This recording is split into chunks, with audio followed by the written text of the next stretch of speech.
Honorable Chairperson, distinguished delegates, and fellow participants, a very good afternoon to all of you. So, as with the time constraints, I entered into that. All of you know that because of the changing trend of the human trafficking, there is no the universally agreed, precise, and the definite definitions on that. The cause of that, it ranges from the voluntarily, because of certain pushing factors, people want to move from their place. So it's on the voluntarily facilitated migrations to the exploitations of prostitutions, to the movement of persons through great threat or use of force, coercions, violations, and certain exploitative purposes. So for each, the determining factors of whether the persons have been trafficked or not is the cause of the exploitations. If they have been trafficked for the purpose of exploitation, then it is the heinous crime we should understand. So now it is becoming a means of exploitations of human beings, especially women and children. So by forcing them into these sex industries, domestic and factory labor, organ transplantations, and illegal adoptions. So there are so many, the data shows that there are about 700,000 to 2 million people, mainly women and children, who have been trafficked every year. This data is given by the Times, New York. So about 2 million trafficked people, predominantly women and children, are living in subhuman conditions. So the main cause of that, the trafficking is getting difficult for the answer for solving this problem is that various approaches have been developed to trafficking, in understanding the trafficking. So when you go through the crime control approach, then it thinks that the way to control the crime strictly. And if we go to the moralist approach or moralist legalistic approach, then this approach perceives prostitution as an immoral act. So within the trafficking, if the person is trafficked for the prostitution's purpose, then it is an immoral act. Similarly, as the illegal migrations approach, labor law approach, and due process of the human rights approach. So in this way, several approaches are being developed in understanding the trafficking. So while going through the background of this human trafficking, the fundamental challenging issues regarding this is that whether the trafficking is unilateral or bilateral or the multilateral issues. Because we have understood that trafficking basically for the two factors, that is the pushing factors and the pulling factors. If we go through the pushing factors, then we think that is the unilateral any particular state's problem. And when we go through the pulling states, then we go through that it's a bilateral problem. And when we go through the human community, then it becomes a multilateral problem. So now we should understand an understanding about whether it is the unilateral, bilateral, or the multilateral. So trafficking is connected with this is the cause of that. The present changing trends of trafficking is that it is connected with the migrations and it involves a number of issues that has been developed. So what I suggest that it should not be treated as a national problem alone, rather it is an international problem. So not only also the bilateral problem, because at the end it affects for the global community or the human community. So it's a multilateral problem. National efforts as well as regional and global collaborations are required to fight against these problems. So I think for that purpose all of you are here. So in order to that, for that, bilateral agreements and the multilateral agreements may be required to go up with this problem. So, but the very interesting part is several attempts have been done on that, several steps have been taken, but still there is the difficulties in the due process. That is, as we know that international law, there is a very great debate in the international law whether it is the soft law or the hard law. So when we go through the soft laws, it's a moral obligations raised and all the human community has that obligation. But if we go to the binding obligations, then there must be the instruments and enforcement mechanisms. So many of that cause that investigations of the facts for prosecutions and for adjudications at regional level and global level, who has to do this? So there is the networking problem, so it has to be done on that part. So as I have already said that several steps, and not only in the national level as Nepal is taking initiatives or other particular countries are taking initiatives, but also at the international level, several instruments have been done in order to combat the human trafficking. So those are the instruments which I don't want to go in detail of that. So what I understand from when going through several literatures that about the human trafficking, it is becoming the new trend, so new strategies is required now. So it's only developing the instruments and conducting the conference and workshops condition in the present context in order to understanding the human trafficking. So,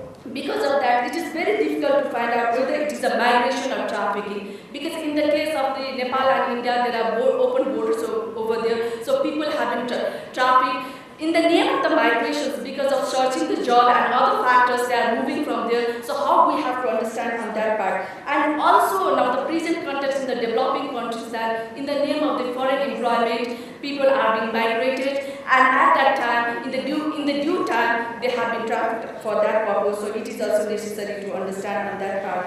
So for my understanding, that migration is of course obvious that migration is the human right, whereas trafficking is a serious crime under criminal law. So we have to distinguish between whether the people is migrated or the trafficking. So therefore, a clear-cut policy in this regard must be devised and implemented in regard to the foreign employment migrations and the human trafficking itself.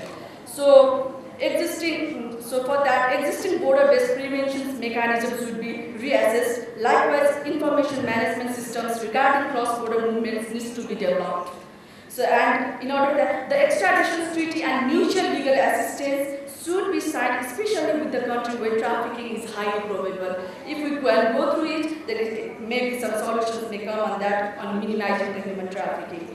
So, and other things that there must be the coordinations between law enforcement agencies between those countries should be maintained as early as possible, then only we can come in time. And these are the new strategies which we can implement it on that. In addition to that, what else we need to do? Because already it has been practiced over here, but still something has to be done on that part. That is the legal reform, maybe of lacunae in the legal instruments, then they are encouraging for the human trafficking. So, and other factor is that research on the real extent and nature. Because it is the changing trend of the trafficking is of the several issues and the several factors. For that purpose, it is necessary to be conducted research and to find out the extent and the natures. And have to take on the certain border measures also. In the context of the open border, it is becoming very easier for everyone to traffic. And other thing is that the identification of the trafficked persons and the traffickers is becoming very challenging to us. Because in the name of the relatives, kinship and other relations, they have been taken easily. So it's certain strategies or the certain monitoring mechanisms has to be developed in order to identify the trafficked persons and the traffickers. And plan of actions is the utmost needed right now. And adherence to international obligations to suppress trafficking. We should not omit that. We should not forget that it is not a problem of any particular state. It is the problem of the global human community. So international obligations is very needed on that part. So for that, certain consolidations, institutional mechanisms has to be developed. Because of the time constant, I think all of you can see from the works that from the clips.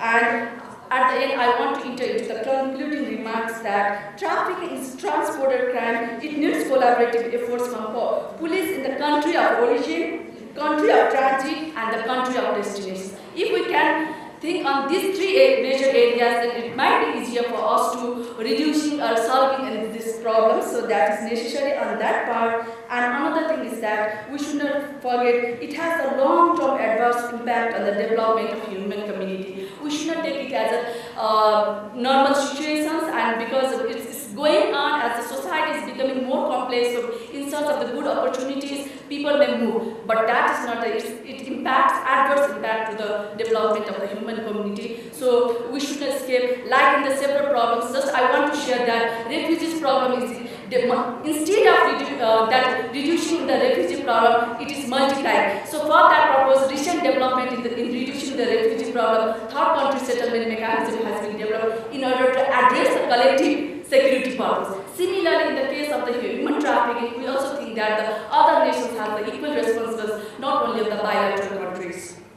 So it is confined with the human rights issues, rather it has been associated with other numerous issues. We should not think only in the human rights as the right-based approach. It has to be thought from the several other purposes, then only it can be solved.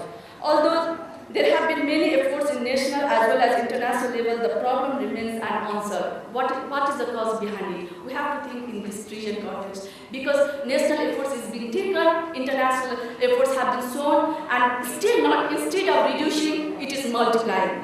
Is there any rational cause on behind of it? That is the problem of we. So we should think on that part. So containing the problem requires a number of strategies and measures, including major three. Border measures, number one. Number two, the bilateral measures, because certain like extradition treaties, the mutual legal assistance is needed in between those countries, and at the end, multilateral arrangements, the associations, collaborations, is coordination is needed for prevention, investigation, rescue, and reintegration. Above all, we must be able to find out its real extent and natures. They are only the mechanisms to solve the problem, but till the time if we do not find out the real extent of the human trafficking and its nature, then it won't be solved. It will be changes as the society is changing and becoming more complex and challenge to us. Thank you.